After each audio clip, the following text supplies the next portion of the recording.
नमस्कार दोस्तों, आप सभी लोगों का हमारे चैनल पे बहुत बहुत स्वागत है। दोस्तों आज हम लोग क्लास 9th मैथ का चैप्टर 2 पॉलिनोमियल्स का लॉन्ग आंसर क्वेश्चन का क्वेश्चन नंबर 5 से देखने जा रहे हैं। पिछले वीडियो में दोस्तों ने क्वेश्चन नंबर 4 तो देख रहे थे, आप लोग नहीं देखे हो तो आपसे रिक्वेस्ट है कि पहले उस वीडियो को जाकर देखिए, तब से आप लोग को अच्छा से समझ में आएगा।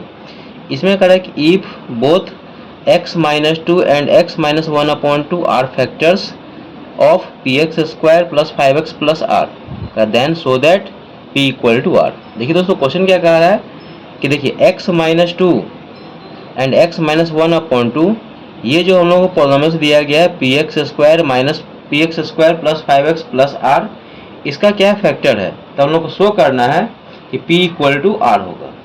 p इक्वल टू आर का मतलब जो वैल्यू p का होगा वही वैल्यू क्या हो जाएगा, r का हो जाएगा। देखिए इसको कैसे सॉल्व करेंगे। सबसे पहले यहाँ पर हम लोग क्या करेंगे, लेट कर लेंगे। ये जो पॉलिनोमियल्स हम लोग को दिया गया है इसमें वेरिएबल क्या है, x है। यहाँ लेट कर लेंगे कि let p of x equal to ये px² plus 5x plus are. अब यहाँ पे देखिए लिखेंगे यहाँ पे कि सिंस, पहले इसको हम लोग इस पार्ट को पहले सॉल्व करते हैं। तो लिखेंगे since x-2 is a factor of given polynomials.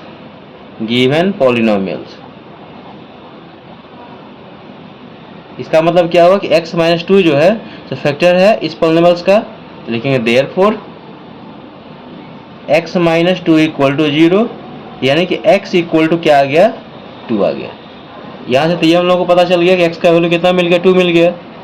तो देखिए जब हम लोग को ये दिया गया फैक्टर है कि x-2 इसका फैक्टर है, तो लिखेंगे देयरफॉर इसका मतलब क्या होगा कि p ऑफ 2 इक्वल टू 0, मतलब x का जो वैल्यू आया है इसमें पुट करेंगे तो इसका रिजल्ट क्या आ जाना चाहिए, 0 के इक्वल आ जाना चाहिए। यही तो इसका मतलब है फैक्टर का मतलब।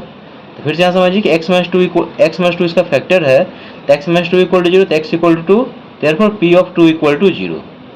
p ऑफ 2 का मतलब क्या हो गया कि इसमें क्या कीजिए, x के जगह पे क्या करेंगे, 2 पुट कर लेंगे। इसको इक्वेशन 1 लेट कर लीजिए। तो लिखेंगे यहाँ पे therefore p of 2।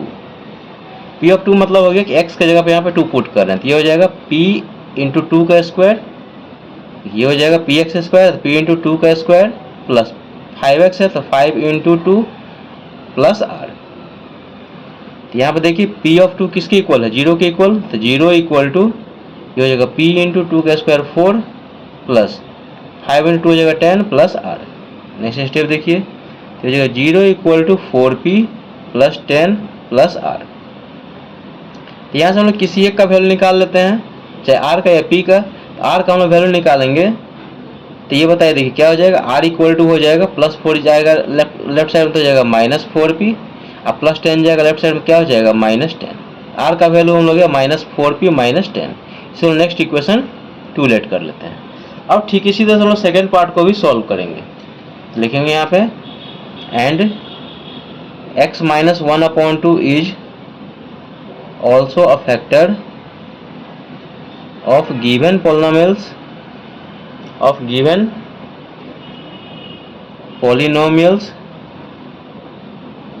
therefore x-1/2 equal to 0।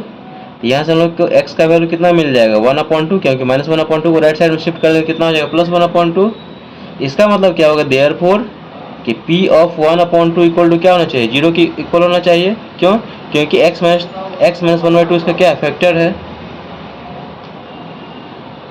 अब देखिए यहाँ पे लिखेंगे हम लोग p ऑफ 1/2। p ऑफ 1/2 का मतलब क्या हो गया कि x के जगह पे 1/2 पुट कीजिए। यहाँ पे इसमें x के जगह 1/2 पुट कर दिए, p of 1/2 equal to px² है। ये हो जाएगा हम लोग p ऑफ 1/2 का स्क्वायर प्लस 5x, यानी कि 5 इंटू 1/2 अब प्लस r। जस्ट इसमें क्या किए हैं कि x के जगह पे हम लोग क्या किए, 1/2 पुट किए हैं। आगे देखिए तो p ऑफ 1/2 का वैल्यू किसके इक्वल है, 0, यहाँ 0 आ गया। ये p इंटू 1/2 का स्क्वायर करेगा तो 1/4 प्लस ये हो जाएगा 5/2 अब plus r।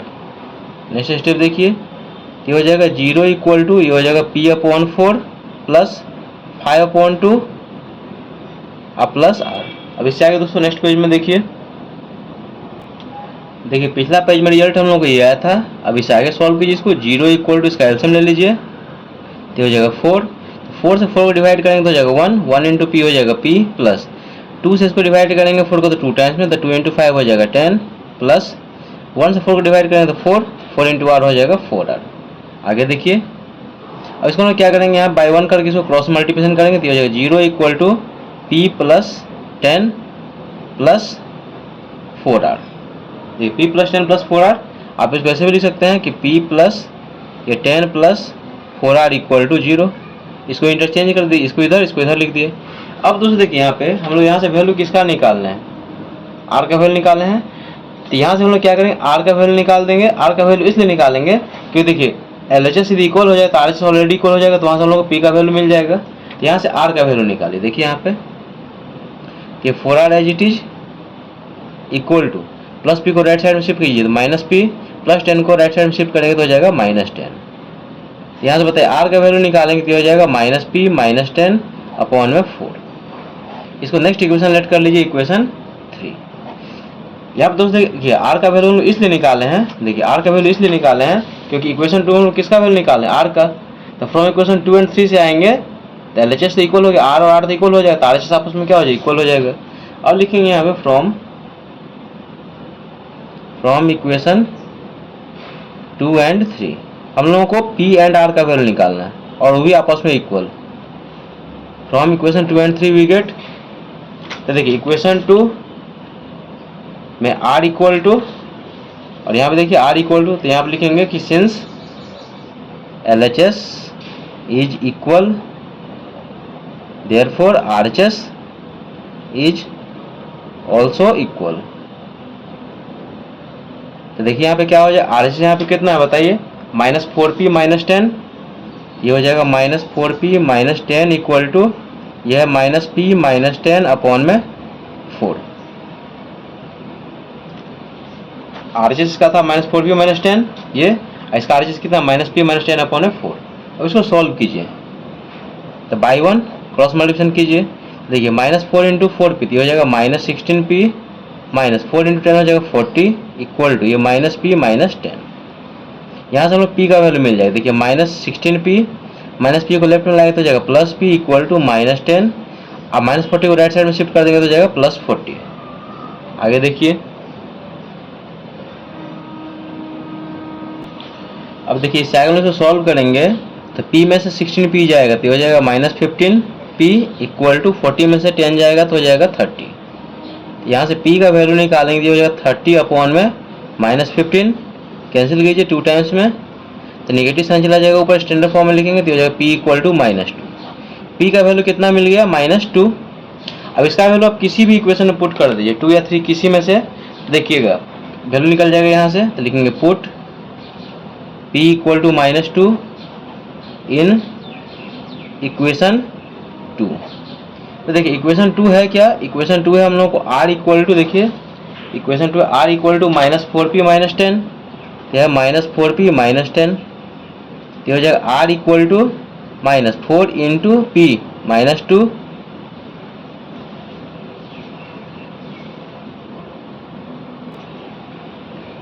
Minus 4 into minus 2 और ये हो जाएगा माइनस 10। सॉल्व कीजिए तो माइनस माइनस हो जाएगा प्लस 8, देखिए माइनस इंटू माइनस हो जाएगा प्लस, 4 टू जाए 8 माइनस 10।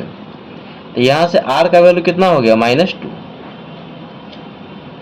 अब दोस्तों यहाँ पे देखिए कि p का वैल्यू कितना मिला, माइनस 2, r का वैल्यू कितना मिल गया, माइनस 2। दोनों तो आपस में क्या इक्वल है। यहाँ पे लिखेंगे कि since p equal to minus 2 and r equal to minus 2 therefore p equal to r। p का वैल्यू वही है जो r का वैल्यू है, इसका मतलब दोनों आपस में क्या इक्वल है। देखिए यही हम लोग प्रूफ करना था, p इक्वल टू r, लेकिन यहाँ पे प्रूफ्ड। आई होप दोस्तों क्वेश्चन नंबर 5 आप लोग को समझ में आ गया होगा। दोस्तों मोस्ट इंपोर्टेंट क्वेश्चन है, इसको आप लोग अच्छा से कीजिएगा। वीडियो पसंद आए तो लाइक कीजिए, शेयर कीजिए, सब्सक्राइब कीजिए, साथ में कमेंट करके जरूर बताइएगा कि ये कंसेप्ट आप लोग को समझ में आया कि नहीं। मिलते हैं नेक्स्ट वीडियो में, तब तक के लिए थैंक यू सो मच।